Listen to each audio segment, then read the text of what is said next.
Assalamualaikum warahmatullahi wabarakatuh. Kami dari kelompok 4 mata kuliah manajemen operasi akan mempresentasikan hasil dari makalah kami yang berjudul Strategi Proses dan Perencanaan Kapasitas.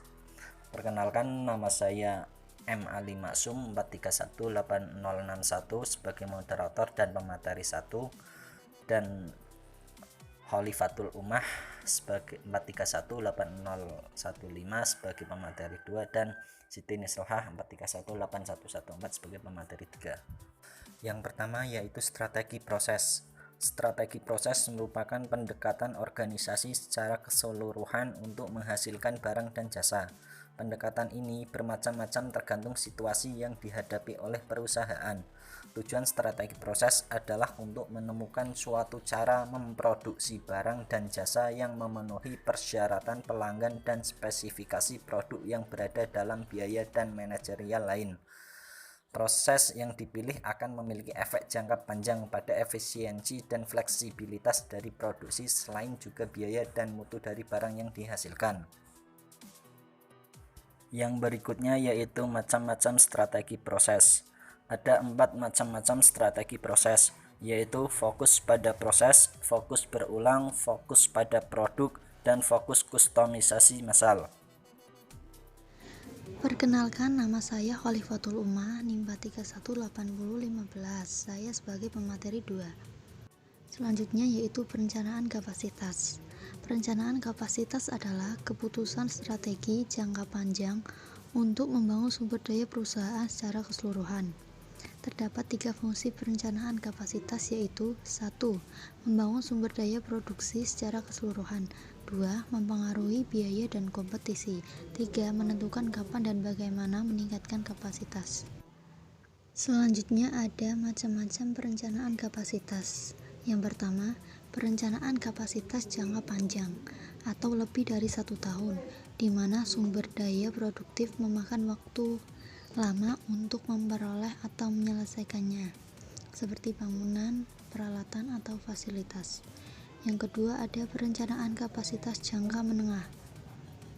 Dalam hal ini, kapasitas dapat bervariasi karena alternatif-alternatif seperti penarikan tenaga kerja, pemutusan kerja, peralatan-peralatan baru, dan pembelian peralatan bukan utama.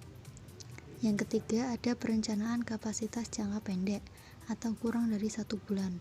Ini dikaitkan pada proses penjadwalan harian atau mingguan dan menyangkut pembuatan penyesuaian untuk menghapuskan varian antara keluaran yang direncanakan dan keluaran nyata. Yang ketiga yaitu proses perencanaan kapasitas. Proses perencanaan kapasitas dimulai dari perkiraan permintaan. Perkiraan permintaan ini dapat dilakukan dengan model peramalan.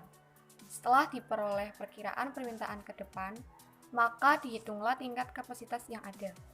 Tahap berikutnya menghitung tingkat kapasitas yang dibutuhkan serta mengembangkan rencana-rencana alternatif. Setelah rencana dipilih, tahap berikutnya adalah mengevaluasi rencana kapasitas. Dalam melakukan evaluasi ini, perlu diperhitungkan faktor-faktor kuantitatif seperti faktor biaya, serta faktor-faktor kualitatif seperti faktor keahlian. Tahap berikutnya yaitu memilih rencana kapasitas terbaik.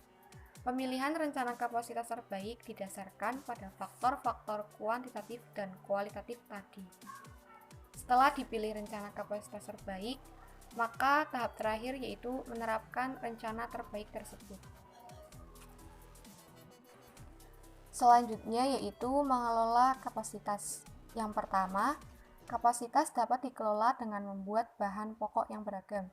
Yang kedua, kapasitas dapat dikelola dengan mengubah peralatan dan proses yang ada. Yang ketiga, kapasitas dapat dikelola dengan mengubah metode. Dan yang terakhir, kapasitas dapat dikelola dengan mendesain ulang pekerjaan. Cukup sekian dan terima kasih presentasi dari kelompok kami.